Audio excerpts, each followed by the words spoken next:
உங்க தாத்தா எப்படிப்பட்டவர் தெரியுமாடா? 10 பேர் வந்தாலும் நின்னு அடிச்சு பறக்க விடுவார். நிஜமாவா? எடுபட்ட பையன், இருக்கிற வரைக்கும் ஒரு கொசு கூட அடிக்க மாட்டான் அந்த ஆளு. கஷ்டம்னு வந்தவங்களுக்கு காசு வாரி வாரி வாரி இழைப்பார் உங்க தாத்தா. தெளிச்சான், பிச்சைக்காரனுக்கு ஒரு பிச்சை கூட போட மாட்டான் அந்த பிச்சைக்கார பையன்.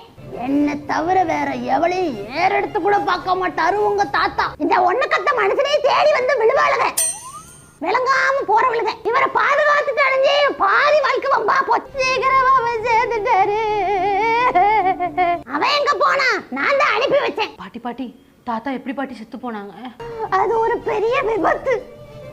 இப்ப நினைச்சா கூட எனக்கு கை கால்லாம் உதறுதுடா. நான் சாப்பிட்டு போன பழத்தோலி வலிக்கு மண்டையா போட்டேன். சாவர நிலைமையில என்கிட்ட காப்பி வாங்கி குடிச்சிட்டு செத்து போனாரு தெரியுமாடா?